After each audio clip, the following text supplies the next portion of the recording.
This is the Mindset Game podcast, and I'm your host, James Roberts. I'm a two-time Paralympian, online training and nutrition coach, and owner of James Robert Fitness. Why not check out some of my free content by going over to my website, fitamputee.co.uk/free-resources. Each week on the Mindset Game podcast, we bring you an inspirational athlete, message, or expert talking about human optimization to teach you how to change the perception of your mindset and to become 1% better. Make sure to share this with your friends on your Instagram story, on Twitter, on Facebook. They can find this episode on Apple Podcasts, Spotify, or anywhere that they listen to podcasts by searching for Mindset Game Podcast. The way to get better is repetition. Repetition in anything. You want to get smarter? Read more books. Study things. You want to be a better ball player? Work on your game. Simple. You're not going to get better staying idle. You're not going to be a better person by not doing anything. Do good things for people. That's how you get better every day. That you say 1% doesn't have to be. It could be small. Inch by inch, life is a cinch. Yard by yard, you know the rest. Without further ado, let's get into today's show. And on today's show, I've got Coach John Coffino. So welcome onto the show, John. Thank you, James. I appreciate you having me on. So for those people that don't know much about you and maybe have not seen you coach, be it obviously for my listeners in the UK or in the local area, would have known you as coaching the Cheshire Phoenix. Can you give a brief overview of kind of some of your accolades and kind of how you got to the coaching heights that you got to? Sure. I played, basketball all my life. And when I went to school and in college, I went to a community college first, a 2-year school. And I played for this legendary coach, and he offered me a coaching job, and I took it. And, I was very fortunate to just happen to be in that guy's presence, Ralph Arrieta.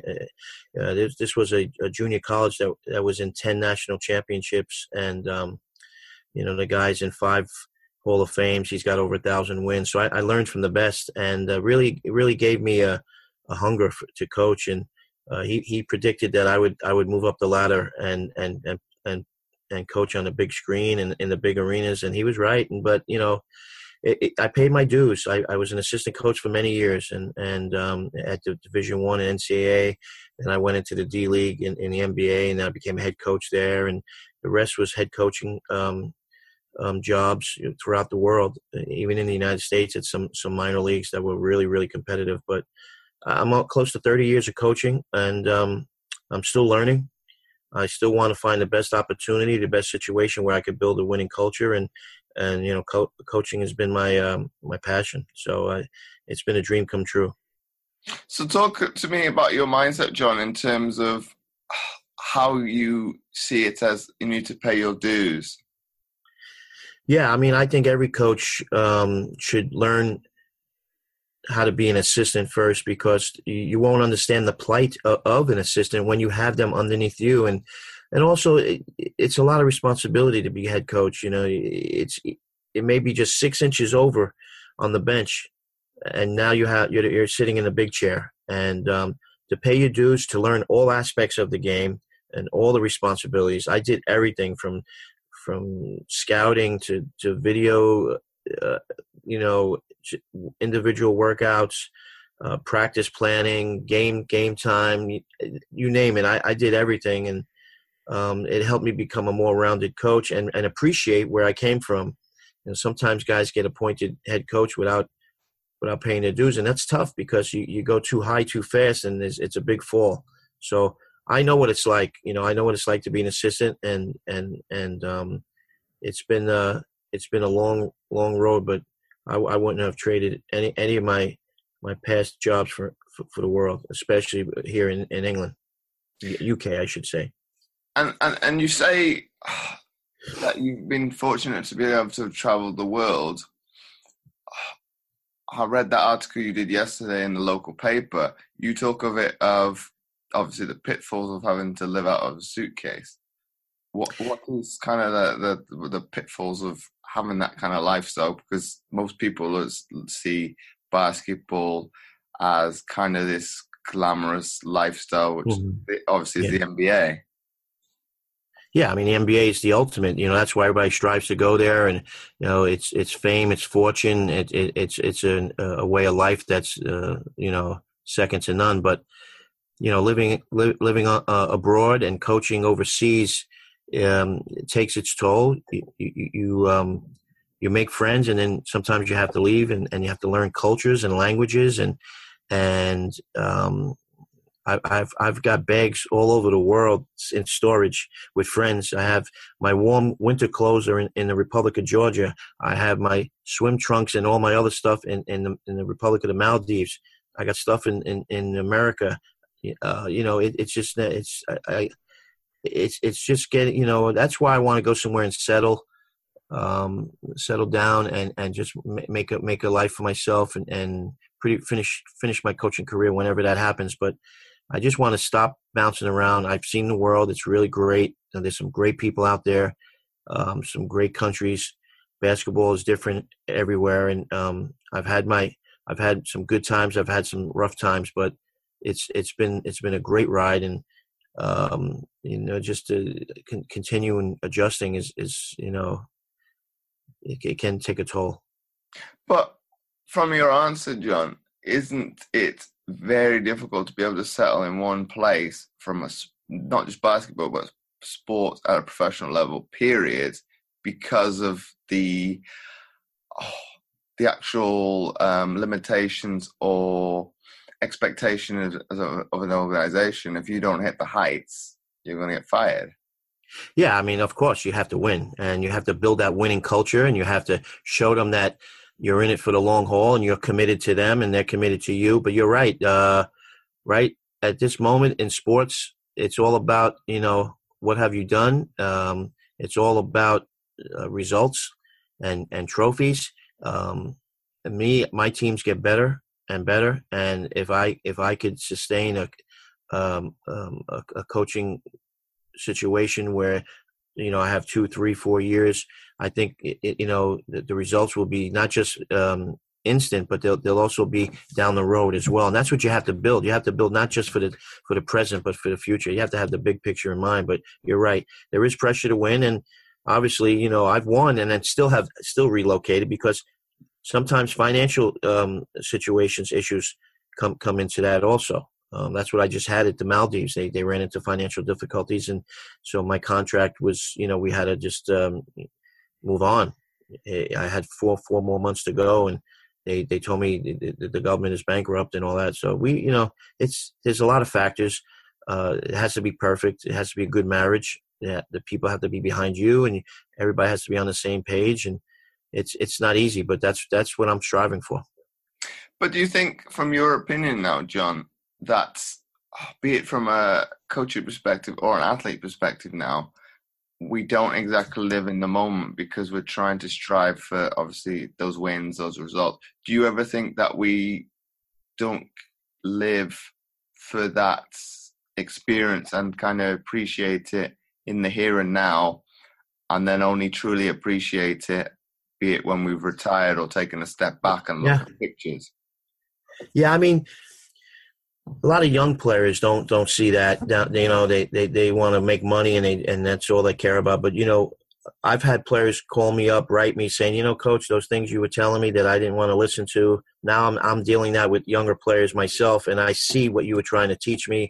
So that's an ultimate compliment, But sometimes the light doesn't go on until later on in life, and you're right. But winning now, it unfortunately is with most institutions, but players need to have goals. They need to have a plan with their career. And I always advise the young guys coming out of school to start small, build your resume up, pay your dues, and then find a place like I'm trying to, that you could settle down 5-10 years and just create a life for yourself, save some money for after basketball, because eventually the ball stops bouncing.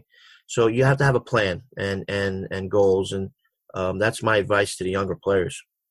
And do you think that's why you're seeing more and more Division One players coming to play in the BBL, obviously, as opposed to going to say higher heights of, say, EuroLeague and teams that are playing in Champions League basketball?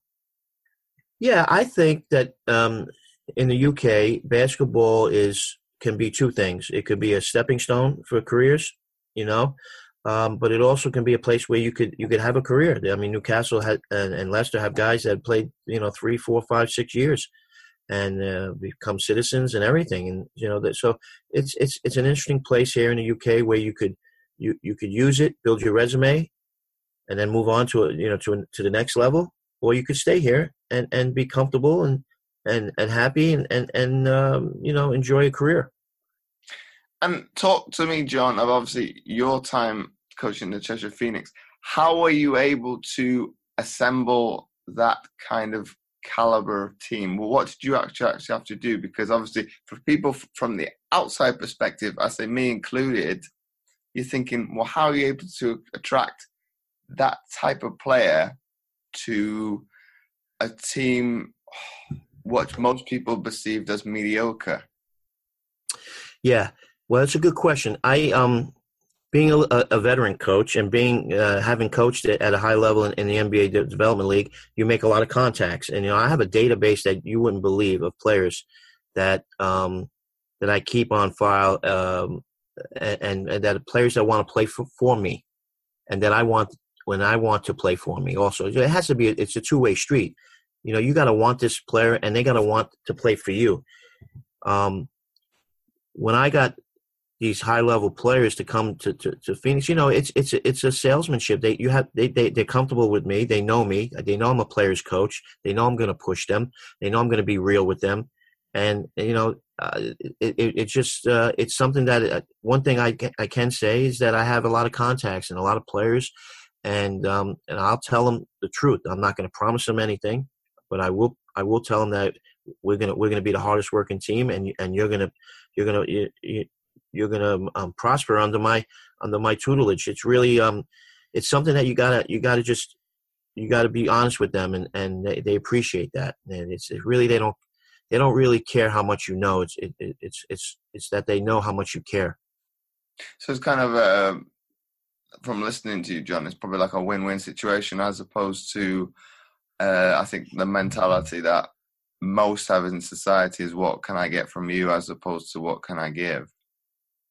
Well, obviously, you bring in good players, and if you can coach them up and have them all play on the same page, you're gonna benefit too. Your success relies on these players. There's no question about it. I mean, coaching is overrated in my opinion. You have to have the players, and it's very difficult. And of course, you have to have money. The more money you have, the higher level players you can get. And I was fortunate that there was a couple players that Cheshire allowed me to spend a little more money for, and I it worked out. It worked out. We had some really entertaining players that were so good. In Taylor King, Julius Hodge, Dustin Salisbury, Damon Watt. We had an all-star team, and they played hard. And David Aliu, it was just an incredible array of players. And but if you don't, if a player doesn't know you and understand you and respect you, he's not going to play for you. So it's something that you gotta sell to these guys, and I was very, very fortunate because an old coach told me once, it's not about the X's and O's, it's about the Jimmies and the Joes, right? So it's really true, really true. I mean, you have to have players to win. And off air, we talked about obviously the old arena that the team played at, and you talked of it as you described it to, I'm assuming the media or be it your other coaching peers, as to say, well, the visiting team hates playing there, but you told to me, and I wasn't surprised by it because I play in a similar venue, that obviously your players were of the same mentality as to they didn't quite like the floor, didn't like the baskets, but I think you probably instilled, well, just get on with it. It's we're going to use it to an advantage to a certain extent. It's the same floor for everybody on the court. That's true. That's true, but we play there more than most people, right? Because we have the home game. So they got a little familiar with that, and they got used to it. Eventually they stopped complaining. But when I heard the visiting teams complain, I knew that we had them. I knew that it was an advantage that they were distracted by. And I had a similar situation, and when I coached in the D League, we would in Albuquerque, New Mexico. Albuquerque is like 6,000 feet above sea level. So we trained there, and we were all in good shape. When teams would come in, and we would pressure them and put presses on them and really, really dog them, they would be grabbing their shorts by halftime. And I remember one player coming up to me, and he said, "Coach, how do you guys play here?" I go, "Oh, we're used to it now. it takes a couple of weeks, but the altitude is really another major advantage." So teams that came in that weren't from high altitude areas, like Utah was one, Denver was another, but the other teams they were struggling. But you can't really with a team like a sport like basketball, you wouldn't be able to even prepare for that because you got that quick turnaround of games. Whereas in other sports, you could plan in advance. Okay, we've got to play here, compete in this environment. Let's do something about it to get ourselves in tip-top condition to be able to perform at altitude. Yeah, I mean, very good point, James. But I will tell you this: like with the Maldives national team that I was just coaching, we were going to a tournament in Nepal, Kathmandu. Now that's way up there, right? So we would probably leave a week or 10 days and train there. Train somewhere with a high altitude. But that's the luxury you have, with a national team and stuff like that. You don't have, in the D League, you really don't have that opportunity. Maybe you could come in a day or two early, but it depends on the scheduling. And I'll tell you, I was sick first 2 weeks when I moved there. I was lightheaded. I didn't feel good, and they told me keep drinking water, and I was like, okay. And then it went away, and I got used to it. My lungs were, my blood and my lungs were adjusted. Well, that's probably an extreme, though, isn't it, in terms of from a sporting sense that you're going to have to deal with altitude. But talking about your days with the Phoenix, what way could you have done things better in terms of utilizing that arena to be, in essence, a fortress? Yeah. If you could do it again. Well, I mean, we couldn't pack the place anymore. They were turning people away outside on the street. I mean, it was really incredible. The fan following. That's one of the most memorable things I'll always take away from coaching at the Cheshire Phoenix was the fans. They were like they were the sixth man for sure. But if we could have practiced more there, because it's a big difference when you practice on one court and rims. There's a different bounce to it, and but it was a financial thing. We just couldn't get the court all the time, and towards the end we got some practice, we got some training sessions there, but not much else you could do. We packed the place. The place was loud. That semifinal game against London, when we came back and we hit a three, but they said we stepped out of bounds, which we didn't. It was rocking. I mean, the place was, what a way to end the time at the Northgate. I wish we would have ended it with a win and then gone down for the finals, but it was not much more you could do, James. It was a great place to play, in my opinion.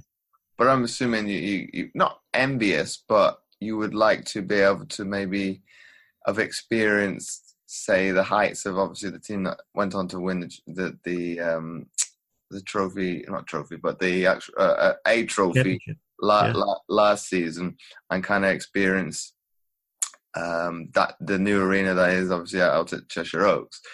But I think obviously I went up there a couple of weeks ago to watch a game against the new team in the league, London United, and I'm thinking, to a certain extent, it's lost a little bit of that atmosphere that it had at the Northgate. Yeah. Well, I mean, it's a beautiful arena. But, you're off pretty much the stands are off the floor, where in the Northgate, the fans were right on top of you and the acoustics were different. I remember when they were building that arena and then I knew it was going to be a special place. And, when you win, the fans will come, and it'll be a home court advantage. They get to practice there, which is very good. Um, so I think it's a good situation. They got a nice thing going there, and the fans are continuing to come, and I'll be one of them tomorrow. Well, I hope you enjoy it. I hope you enjoy the game and they bring the W. But in terms of how you see yourself going forward, and we talked about this off air, do you think that season, be it at the Northgate and the team, how I put it in my words, kind of not punch above their weight, but kind of underachieved? Do you think that kind of irks on you a little bit? I didn't achieve the mission that I set out, obviously, when I sat down at the beginning of the season with the board. Yeah. Does that kind of give you that drive to, I want to get over this hump and give back what I perceived that I was capable of achieving with that team? Yeah, one of the things that I've never coached in the BBL before, right? When I got there, so I was learning on the job. I'm not making excuses. I made some mistakes. I made some mistakes in coaching, recruiting. A couple of things that I regret and I would take back. And of course, the most regrettable is not bringing silverware to the fans and to the club who deserve it. I mean, they have a history. They have a good history of winning with the Jets. And I really felt that my job was incomplete. The record was good, but no one really cares unless you win trophies and championships. That's what it's all about. So yeah, I felt disappointed. It wasn't a successful season. It was a good season for first year, but definitely incomplete, James. And I would really feel like now that I know what it takes to put a winning program together, I know that the next time around, if I get an opportunity wherever it is, I'm going to put together a winning program. And do you think that allure to the Phoenix is probably very close to your heart because most of the teams in the league come from bigger cities, so that it's kind of like how would I put this? The Cinderella story of the ugly stepsister, that it's perceived as, okay, you're coming from a smaller city. You're not. How would I word this? Not entitled to winning, but you don't deserve it like the rest of us because we've got that bigger following. We come from a bigger city, so we kind of come from that mentality of entitlement. Whereas you think, well, you come from a smaller place, so you should be down here. Whereas we're the likes of, say, Manchester, the Londons, and things like that. They think that obviously because they're from a bigger city, they're more entitled to winning things. Well, it's just like the NBA. You have the big market cities, New York, LA, Chicago, Miami. But the thing I liked about, the coaching in Cheshire, in Ellesmere-Port, in that area was it was small, it was quaint, everybody knew you. I liked it. I liked that atmosphere. It's more of a family type atmosphere.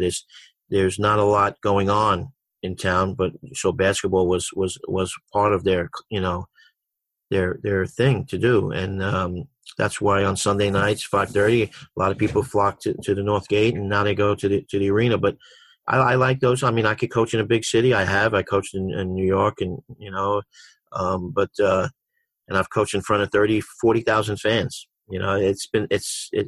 I've nothing phases me, but whatever it takes, and whatever place you're in, you have to adapt. And I like those small type situations. It doesn't bother me at all, and it actually gives you a more motivation, as far as to beat those bigger city teams. Do you think, from your perception now, do you think it keeps it being in a small market or a small player environment within basketball? Does it keep the players more focused because there's no distractions of, like you say, of New York, Los Angeles, Miami? Yeah. Do you think it keeps the player a little bit more focused and motivated in terms of, well, this is what I want to achieve for the season? There's no real distraction other than that. Okay, there's going to be times where you need a distraction from practice and whatnot, but do you think that keeps them grounded and focused on the task at hand? Yeah, another good question. Yeah, if you're in a big city and there's a lot to do and there's clubs and pubs and all those places, and guys need to unwind. I don't hold them back from any of that stuff, but the more of it, then you're less focused. And at the end of the day, the bottom line is you're here. This is a profession. Your job is to play professional basketball. You're earning a living, and you want to win. And anything you do that affects that, has to be cut out of your schedule. So, but there are things to do in small markets, but there's, like you said, there are less options and choices to do them. I like to keep the team together and do some functions and stuff like that. But if you're in London or Manchester, there's quite a lot of options to stay busy or to get distracted. And do you think, in terms of more so for the player coming from the United States, be it from Division 1, Division 2, and coming to in a sense, an unfamiliar environment, do you think they struggle to be able to adapt from what was the college scene to now this is their job? Yeah, absolutely. Especially the Americans, when they come over, the rules are different, and there's less. They tolerate less. When you're professional, I tell all these Americans, the spotlight's on you. You have to be that much better, that much focused, because they're investing money in you. They're bringing you over here, and the minute something goes wrong, they're going to look at you guys. So there's a lot of things that they have to, and some guys don't learn. Some guys learn the hard way, but it's something you do have to adjust wherever you go overseas, coming from the university, and it's very humbling. And like I said, if you're in it for the money in the beginning of your career, then you're in it for the wrong reasons. What you got to do is get your foot in the door. You have to establish yourself as a good player, a winning player, an entertaining player, all those things in one, because the clubs want you to entertain the crowd, so they'll come back, and winning also brings them back. And if you play well, they're going to keep you. So some guys get it, some guys don't, but it is an adjustment, yes.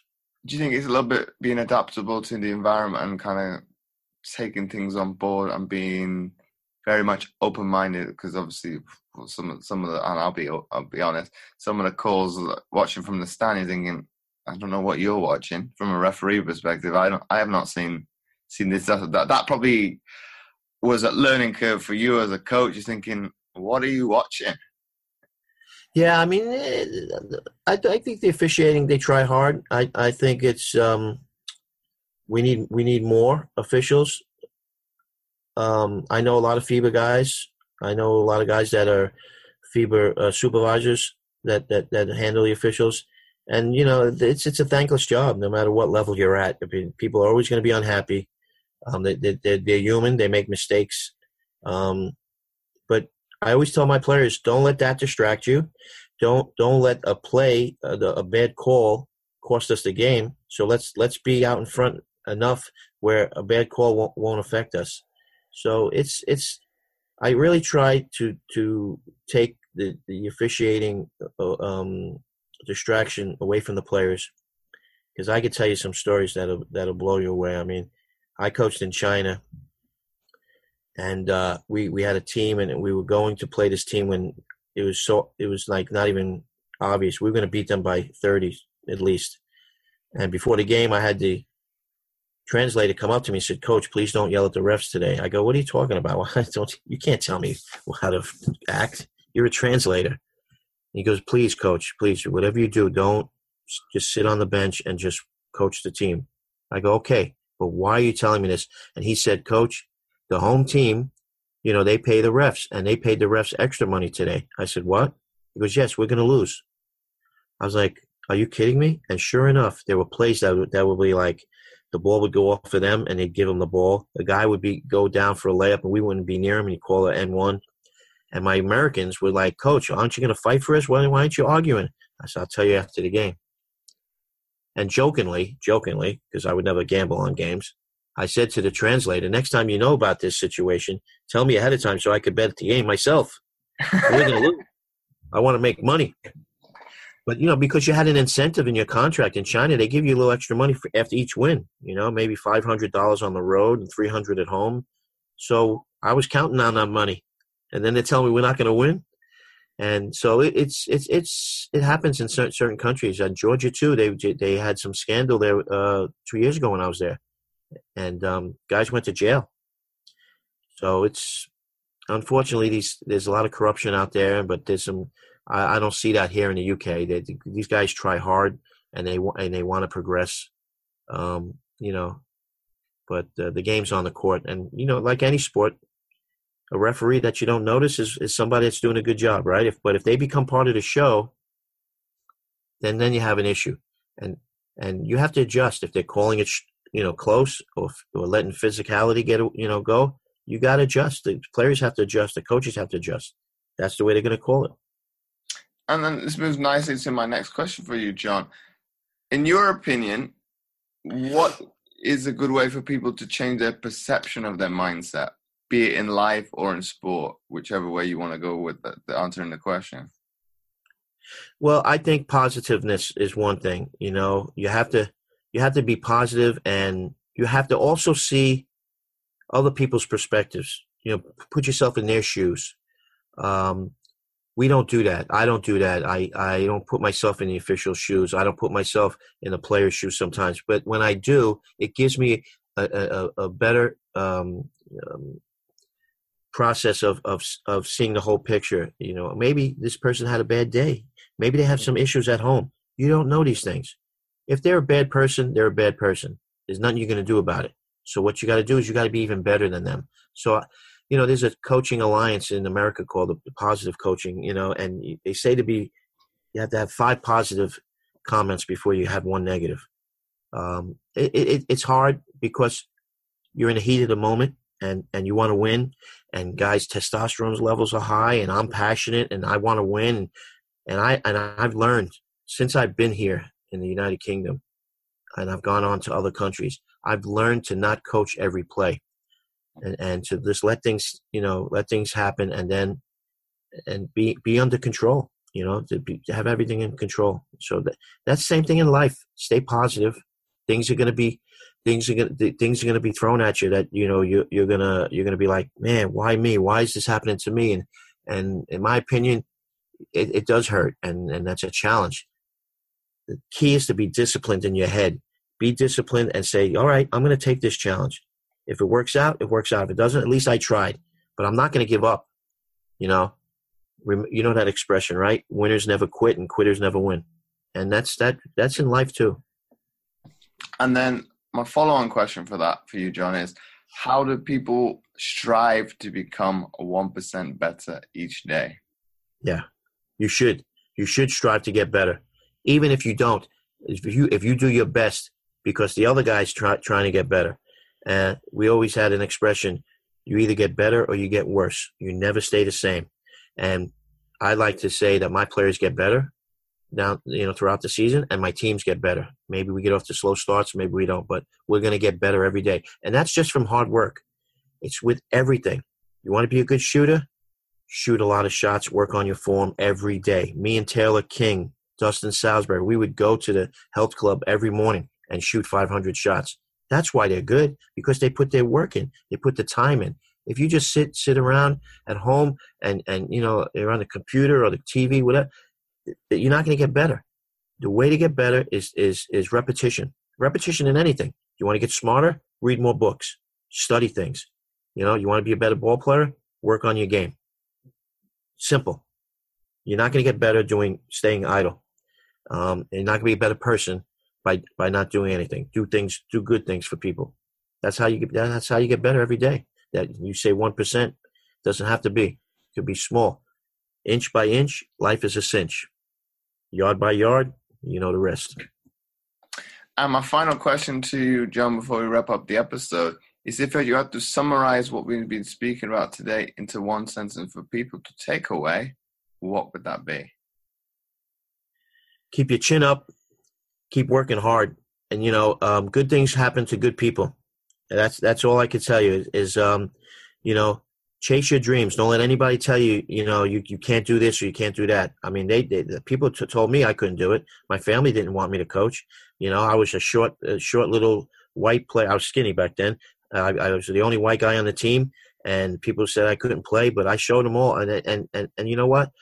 The only person that should tell you something is you. You have to answer to yourself. Nobody else. Don't worry about what other people think. Unfortunately, I need to practice what I preach too. So once again, John, thanks for coming on the Mindset Game podcast. James, it's been a pleasure. You're a professional, and I love your approach, and I'll be listening to further broadcasts down the road. I was telling somebody else the other day that these kinds of podcasts really keep me in the game. They keep me up to date with things that are going on here in the UK, and whether I'm 9,000 miles away or whatever. It's always refreshing to that I could turn something on and listen and see what's going on, because if you can't be there, you really can't judge. If you're not in practices and games and watching yourself, you can't judge. But some of these things really, you have good insight, and when you have these issues that you talk about, it really helps me understand what's going on here. I appreciate that compliment. My pleasure.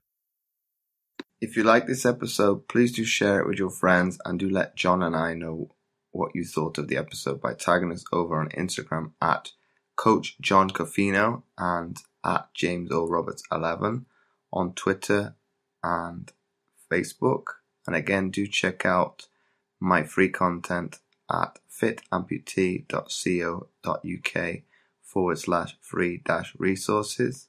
Make sure to check that out. The link will be in the description.